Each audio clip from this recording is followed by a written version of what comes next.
that is America and Europe. But they intend to do the Jews, then the Christians are next. That's right. There are many people in America say, well, if we would just stop supporting Israel, they'll leave us alone. That's an absolutely false assumption.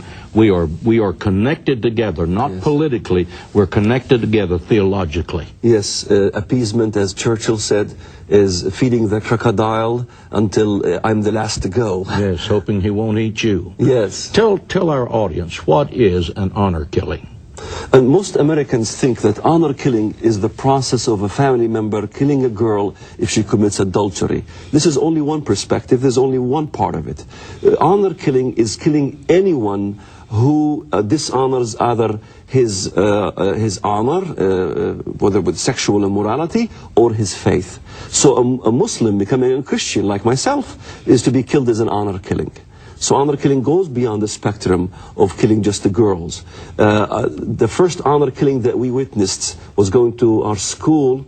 I didn't want to go see it, so my friend Ilyas went and saw it. And he came to school and described it to us as the father took the daughter because she was accused of adultery. She was. She didn't really commit adultery.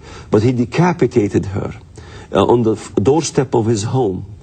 And the entire community came as a witness. The Israelis, of course, arrested him, put him in jail, and the community raised a fund to bail him out. There is a difference, and that's what Americans need to understand. You are trying to compare yourselves to the Middle Eastern ways. You're trying to make a beacon of democracy in Iraq, not understanding that we think differently than you. Our source of knowledge comes from Islam. Islam is our way of life. Islam is our culture. Islam is our laws. Islam is our future. Islam is our destiny. And thank God I got out of Islam, Pastor. So the people who are believing that Islamic people are going to come to America and become Americans are deluded. They are people who are going to come to America, who are going to continue to practice their faith, which is not just their faith, it is an ideology that's all-consuming. It's what we do, it's what we say, it's how we dress, it's where we go, it's who we love, it's who we hate. They hate us because it's a part of their faith to hate us. Yes. They are duty-bound by their faith to hate us. Yeah. So there's nothing that we can do, can say, can give them, can appease them with, because they are practicing their faith when they hate us. Is that true? Absolutely true. Every member of my family that moved to the States still is loyal to the Palestinian cause and the Palestinian people. My brother joined in the United States Air Force. He teaches his daughter to salute the flag of Palestine. And they tell their daughter, this is not your flag, the American flag. Palestinian flag is your flag.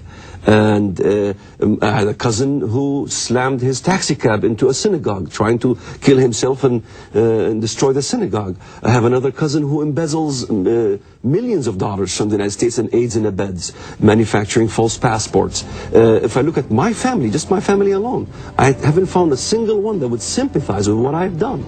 In fact, my brother called my wife and he says, after he found out what I was doing, he says, tell your husband, we know what he's doing against Islam. Don't forget to tell him we know where he lives.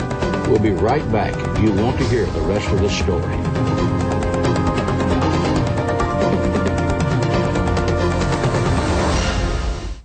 I want to introduce to you the most urgent and important sermon series I have ever preached.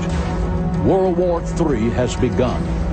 In this sermon, I describe the religious war that threatens the future of America. President Bush has said this nation is at war with Islamofascism.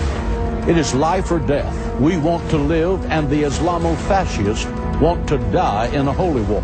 When did this war start? In the sermon, I say why we were attacked. Can we lose this war? What does losing this war mean to you and to America? The second sermon is from Abraham to Armageddon. In the third sermon, I talk about the judgment of the nations. I want you to get this series and let your family, your friends, and church members hear it. It's a wake-up call for America. To order Pastor John Hagee's sermon series, World War III has begun. Call and ask for offer S0634. All three sermons are available on audio cassette, CD, and VHS or DVD.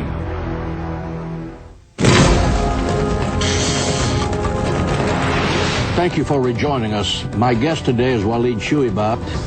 He was born in Bethlehem.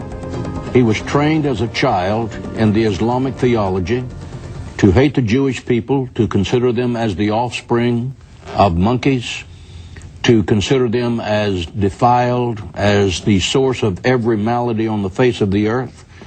And he bought a Bible and became a Christian. And he is now traveling the world telling his story. I would like to ask this question because I have read it and I need to hear it from someone who practiced the faith. Is lying acceptable in Islam for the purpose of advancing the Islamic faith? Yes, lying is acceptable to make peace between husband and wife, and another occasion is in jihad. To make peace between husband and wife. So, Pastor, you can lie to the husband, and then you can lie to the wife, say he loves you, so you can kind of get him along. This is from the small element, the minor element, but the major element is in jihad. It goes beyond that. Covenant breaking is the major issue in Islam. You're allowed to break covenant because Muhammad, the Prophet of Islam, in the Hudaybiyah treaty with Quraysh, broke the covenant, and he was critiqued by his Muslim followers, and he says there is no covenant with unbelievers. In fact, Pastor, when I confronted my father, it was the last words with my father. I purchased land from my own father, and I had the bill of sale. And as I left, I asked my father, I said, Father, I'm not interested in the inheritance. I'm not interested in your blessings. I'm simply interested in the bill of sale that we have. He says, son, you know in Islam we do not have to honor agreements with unbelievers. So it doesn't matter what covenant you sign. They don't have to honor the covenant. So what's the use of having all this peace treaty? All Christians must look at the word hudna, H-U-D-N-A. Hudna in Islam is the process of establishing covenant